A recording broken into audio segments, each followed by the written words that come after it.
Hello welcome back to my channel. അപ്പോൾ നമ്മൾ കുറേ ദിവസമായി വീഡിയോസ് അപ്ലോഡ് ചെയ്തിട്ട് അപ്പോൾ നമുക്കൊരു ബേബിയുടെ ഡ്രസ്സ് 3 വയസ്സായ ബേബിക്കുള്ള ഡ്രസ്സ് നമുക്ക് എങ്ങനെ ഡിസൈൻ ചെയ്യാമെന്ന് നോക്കാം. അപ്പോൾ ഞാൻ എന്താ ഇവിടെ ഒരു ലേസ് കണ്ടു. അപ്പോൾ ആ ലേസ് ഒരു 1 മീറ്റർ കട്ട് ചെയ്തെടുത്തിട്ടുണ്ട്. പിന്നെ നമുക്ക് സ്കേർട്ടിനുള്ള ഫാബ്രിക്, അതുപോലെ യോക്ക് പോർഷനിലുള്ള ഫാബ്രിക്കും ലൈനിങ്ങും നമ്മൾ കട്ട് ചെയ്തെടുത്തിട്ടുണ്ട് കേട്ടോ. അപ്പോൾ നമ്മൾ ഡ്രസ്സ് എടുത്തത് രാജകുമാരിയിൽ നിന്നാണ്, ട്രിവാൻഡ്രം രാജകുമാരിയിൽ നിന്നാണ് കേട്ടോ.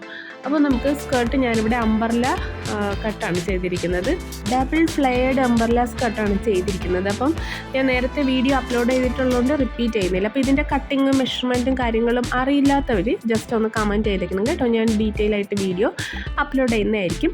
അപ്പം നമുക്ക് ആദ്യം മെയിൻ ഫാബ്രിക് കട്ട് ചെയ്തു, ഇനി ലൈനിങ് കട്ട് ചെയ്തു.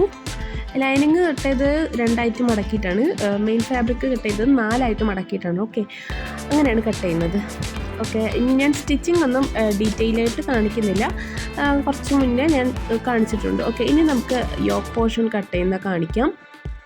മെയിൻ ഫാബ്രിക് എംബ്രോയ്ഡറി നെറ്റ് ഫാബ്രിക്കും ലൈനിങ്ങിനായിട്ട് നമ്മൾ എടുത്തിരിക്കുന്നത് സാറ്റിനാണ്, ഓഫ് വൈറ്റ് കളറാണ് കേട്ടോ.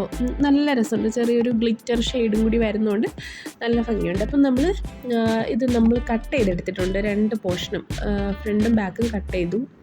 ഇനി ലൈനിങ് വെച്ചിട്ട് നമുക്ക് മെയിൻ ഫാബ്രിക്കും കൂടി കട്ട് ചെയ്തെടുക്കാം.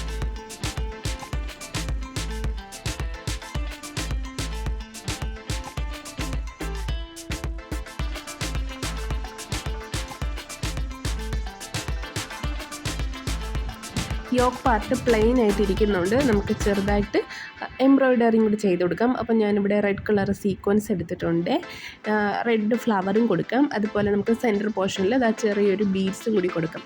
അപ്പോൾ നമുക്ക് ഇതെങ്ങനെ ചെയ്യണമെന്ന് നോക്കാം. അപ്പോൾ ഫസ്റ്റ് ഞാനിവിടെ നെക്ക് കട്ട് ചെയ്തിട്ടില്ല, നെക്ക് കട്ട് ചെയ്യാതെ തന്നെ നമുക്കിത് ഹൂപ്പിലിട്ട് ഇതുപോലെ ഒന്ന് എടുക്കാം. അതിനുശേഷം എംബ്രോയ്ഡറി നീഡിലും കൂടി എടുക്കാം.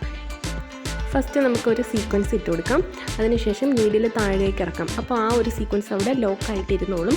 നമ്മൾ നീഡിൽ നല്ല ടൈറ്റായിട്ട് തന്നെ വെക്കണം കേട്ടോ, ഇല്ലെങ്കിൽ ഈ ഒരു സീക്വൻസ് നമ്മൾ സ്റ്റിച്ച് ചെയ്ത് കഴിയുമ്പോൾ ലൂസായിട്ട് ഇതുപോലെ പൊങ്ങിയിരിക്കും.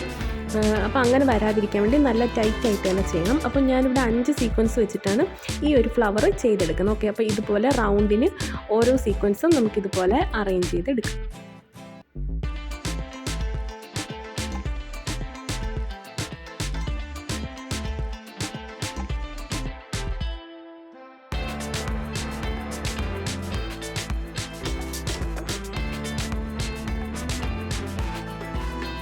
ഓക്കെ, 5 സീക്വൻസും ഇതുപോലെ ടൈറ്റായിട്ട് വെച്ചതിന് ശേഷം നമുക്കൊരു കെട്ടിട്ട് കൊടുക്കാം. അതിനുശേഷം വീണ്ടും നീഡിൽ മുകളിലേക്ക് എടുത്തിട്ട് സെൻറ്റർ പോർഷനിൽ നമുക്ക് എന്തെങ്കിലും ഒരു ബീഡ്സോ എന്തെങ്കിലും അവിടെ കൊടുക്കാം. അപ്പോൾ ഞാനിവിടെ വൈറ്റ് കളർ ബീഡ്സാണ് കേട്ടോ കൊടുക്കുന്നത്. അതും കൂടി നമുക്ക് സ്റ്റിച്ച് ചെയ്തിട്ട് വീണ്ടും നമുക്കൊന്നും കൂടി ലോക്ക് ചെയ്തെടുക്കാം. എന്നാൽ മാത്രമേ അതവിടെ തന്നെ കറക്റ്റായിട്ട് ഇരിക്കൂ, ഇല്ലെങ്കിൽ ഈ സീക്വൻസ് തിരിഞ്ഞും മറിഞ്ഞൊക്കെ വരും. അപ്പോൾ അങ്ങനെ വരാതിരിക്കാൻ വേണ്ടി നന്നായിട്ട് ലോക്ക് ചെയ്തെടുക്കാം. ഓക്കെ, അപ്പോൾ ഇത് നമുക്ക് എംബ്രോയ്ഡറി ഫുള്ളായിട്ട് ചെയ്തെടുക്കാം. അപ്പോൾ ഞാൻ ബാക്ക് പോർഷനിലും ഫ്രണ്ട് പോർഷനിലും ഇതുപോലെ ചെയ്തിട്ടുണ്ട്. ബാക്ക് പോർഷനിൽ സിബ് കൊടുക്കുന്ന പോർഷനിൽ ചെയ്തിട്ടില്ല. ഓക്കെ, അപ്പോൾ എംബ്രോയ്ഡറി ഇത്രയേ ഉള്ളൂ. ഇനി നമുക്കിതൊന്ന് സ്റ്റിച്ച് ചെയ്തിട്ടെടുക്കാം. ഇനി നമ്മൾ ആദ്യം വാങ്ങിയ ലേസില്ലേ, ആ ലേസ് ഇതിൻ്റെ വേസ്റ്റ് പോർഷനിൽ ഇതുപോലെ നമുക്ക് ഒട്ടിച്ചു കൊടുക്കാം. ഞാൻ സ്റ്റിച്ച് ചെയ്തിട്ടില്ല, ജസ്റ്റ് ഒട്ടിച്ചു കൊടുത്തിട്ട് സൂചി നൂലും വെച്ചിട്ട് ജസ്റ്റ് ഓരോ പോർഷനിലും കെട്ടിട്ട് കൊടുത്തു. ഇനി നമുക്ക് ഫൈനൽ ലുക്ക് നോക്കാം. അപ്പോൾ വീഡിയോ ഇഷ്ടമായാൽ ലൈക്ക് ചെയ്യണം, ഷെയർ ചെയ്യണം, സബ്സ്ക്രൈബ് ചെയ്യണം. മറ്റൊരു വീഡിയോ ആയിട്ട് വീണ്ടും വരാം. ബൈ.